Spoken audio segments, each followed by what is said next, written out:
يلا نشوف تكلفة المعيشة في بولندا وأي حاجة تحتاجها التلاجة. هنحسب الأسعار هنا بناء على دخل الفرد، وهحسبها لك برضو بالمصري عشان لو أنت طالب وحد هيصرف عليك من بره. يلا نبدأ. الحاجات اللي معانا دي كلها ب57.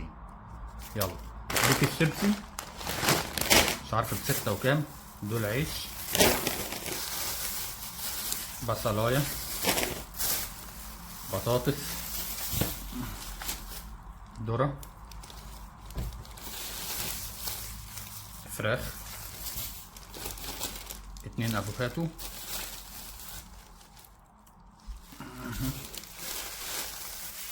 جزر عشان لو مربى ارانب. لا دي حاجة ملناش دعوة بيها، مش تبعنا. ماشي. كاتشب، تفاح، 2 مشروب، طاقة بقى، بيبسي، أي حاجة، هو تقريبا إيه كله بنفس الأسعار. الحاجات اللي إحنا شفناها دي كده ب57، ودي حسبة في العموم. يعني أنت تقدر تشوف الحاجات اللي ب57 دول العملة اسمها الزلوتي ب7 جنيه ونص دلوقتي، مع إن لما جيت هنا من سنة بس كان ب4 جنيه، ما علينا. والساعة عمل في بولندا بحوالي من 17 لحد 25. طبعا انا بالنسبة لي كل اللي شفتهم بيشتغل وكل الناس اللي حواليا الشغل بيكون الساعة من 22 23 25. ما شفتش 17 دي، بس بيقولوا هي الحد الادنى. فكرة ان انا اوريك فاتورة كده بالبركة اشتريت شوية حاجات واقول لك عاملين كذا، دي انا صورت 4 مقاطع هنزلهم في اخر الفيديو على كذا اسبوع مختلف. دي افضل انك تعرف الاسعار بالظبط من ان انا انزل لك حاجة حاجة. ليه؟ لان ممكن انزل لك منتجات ما تهمكش وانا بشتريها فمش هتهمك، ومنتجات مهمة بالنسبة لك انا مش هتخطر على بالي ولا هصورها فمش هتقدر تحسب الاسعار. لكن بالويم كده مشتريات اسبوع بكذا تقدر تحسبها. زائد ان في حاجات متفاوتة، يعني ممكن تلاقي كيس شيبسي مجرب من سعر فرخة، من سعر نص كيلو لحمة. فعشان كده بقول لك بالويم اسبوعيا هنزل لك في الاخر كام فاتورة يعني اشتريت بيهم قبل كده. طيب عملة بولندا اسمها الزلوتي، بالعربي زلوتي وبالبولندي زهوتي، معناها ذهب. طيب ليه انا بقول لك هي بالعربي اسمها كده وبالبولندي اسمها كده؟ عشان لما تيجي تبحث لو انا بقول لك زهوتي مش هتلاقيها موجوده، هي بالعربي زلوتي. ولما قلتها في كذا فيديو قبل كده دخل شويه محنكين قال لك لا اسامي العملات ما بتتغيرش من لغه للتانيه وهي اسمها زهوتي باي لغه. فقلت له ازاي يا عم؟ طب ما الجنيه اسمه جنيه بالعربي وبالانجليزي اسمه باوند. قال لك لا مفيش الكلام ده. فعشان نختصر القصة دي، أسامي العملاء بتختلف من كل دولة للتانية، وأسامي البلاد ألمانيا بالبولندي اسمها نمسا. خلاص؟ فما تدخلش بقى تقول لي، لأن لما برد عليك بتقول لي لا ده أنا دارس بولندي ومدرس بولندي. كلكوا دارسين، كلكوا دارسين، وأنا اللي كنت بقعد في صوابع أيام المدرسة. حاجة غريبة. خش في الموضوع. لو أنت جاي تدرس في بولندا من حقك تشتغل جنب الدراسة؟ من حقك تشتغل جنب الدراسة. طيب عشان تدرس في بولندا ممكن تدرس بالانجليزي وممكن تاخد اللغة هنا تحضيري، بس عشان تشتغل في بولندا لازم بولندي. سليم. طيب بالنسبة للحساب البنكي، لو انت جاي دراسة بولندا الحساب البنكي هو تكلفة أول سنة، فهو كده مش عقبة. ليه؟ الفلوس اللي هتكفيك أول سنة هي اللي هتكون في الحساب البنكي على حسب تكلفة تخصصك، والمتوسط هنا حوالي 3000 يورو في السنة بالنسبة للسنة، تكلفة السنة دراسة يعني. ومصاريف حواليها 2000، ف5000 يورو كويس خالص انك تدرس أول سنة. فلو انت معاك ال5000 دول عشان تدرس بهم أول سنة حطهم في حساب بنكي، مش عندك مشكلة. هو مش فرض عليك انه يكون حساب ب11000 يورو ونص زي ألمانيا ومغلق ما تقدرش تسحب منه.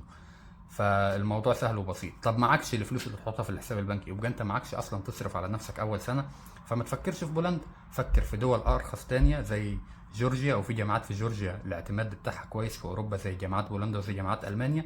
بس جورجيا مش شنجن، يعني لو انت بتخطط انك تاخد شهاده كويسه بس تنفعك جورجيا. بتخطط تدرس في دوله تبع الشنجن تروح منها المانيا، تروح منها فرنسا، تروح ايطاليا، فبولندا والتشيك ارخص دولتين تدرس فيهم في منطقه الشنجن. سليم. واعتماد الشهادات، الناس اللي بتسأل الشهادة البولندية زي التشيكية زي الألمانية كلهم نفس الاعتماد. طيب بالنسبة لمشكلة الحساب البنكي للناس اللي مصرة تدرس في ألمانيا، ليه حل؟ هو ليه حلين ملهمش تالت. أول حل إن يكون ليك كفيل مالي بره في ألمانيا يمضي كفالة إن هو كفيلك في المصاريف، ودي لو متوفر فهو يقدر يبعت لك الفلوس تحطهم في حساب مغلق. فيعني هي الحل التاني نظام اسمه الدراسة المزدوجة. الدراسة المزدوجة دي شغل جنب الدراسة، يعفيك من الحساب البنكي المغلق في ألمانيا وما تحتاجش حساب بنكي خالص. بس فاتحة كده للكل؟ لا طبعا، ما هي بما انها شغل جنب الدراسة فمحتاجة برضو ناس مؤهلا هتشتغل جنب الدراسة. ناس معاها لغات معينة، ناس معاها مهارات معينة.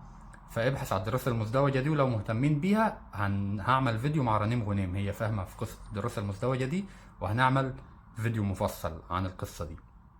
طيب دلوقتي انت هتيجي تدرس في بولندا، مسموح لك تشتغل قد ايه جنب الدراسة؟ تشتغل عادي زي ما انت عايز جنب الدراسة، الساعات اللي تقدر تشتغلها اشتغلها، مفيش مشكلة. في ألمانيا تشتغل نص وظيفة جنب الدراسة. طيب في ألمانيا الدراسة أرخص ولا في بولندا؟ في البداية في أول سنة في بولندا أرخص، لأنه مش فرض عليك حساب مغلق 11,000 يورو ونص مع رفعة العملة عامل فوق النص مليون جنيه. لا، هو بيقول لك تكلفة أول سنة بس حطها في حساب عادي. دي بالنسبة لبولندا، ففي أول سنة بولندا أرخص. طب بعد كده في ألمانيا أو في بولندا هتدرس بالإنجليزي، بتدرس على حسابك. وبولندا التخصصات في الانجليزي فيها كتير، تقدر تدرس اي حاجه بالانجليزي حتى الطب. في المانيا التخصصات اللي بالانجليزي قليله جدا. طب الدراسه في المانيا بالالماني مدعمه وسعرها رخيص، بس برضو مفروض عليك ال 11,000 يورو ونص اللي هم فوق النص مليون جنيه في اول سنه. فدي بالنسبه لالمانيا. بالنسبه لبولندا، طيب لو لخصنا القصه دي كلها، عشان تدرس في بولندا او في المانيا من غير لغه خالص وتدرس اللغه في سنه بره في بولندا او في المانيا وتطلع من بلدك من غير لغه، ينفع. اسمها دراسه بالتحضيري، بس بيكون جامعات مش كتير اللي فيها نظام التحضيري، او تخصصات مش كتير اللي هتعرف تروح تحضر فيها اللغه. طب لو معاك لغه انجليزي، ينفع تدرس في المانيا بس تخصصات قليله، وينفع تدرس في بولندا معظم التخصصات.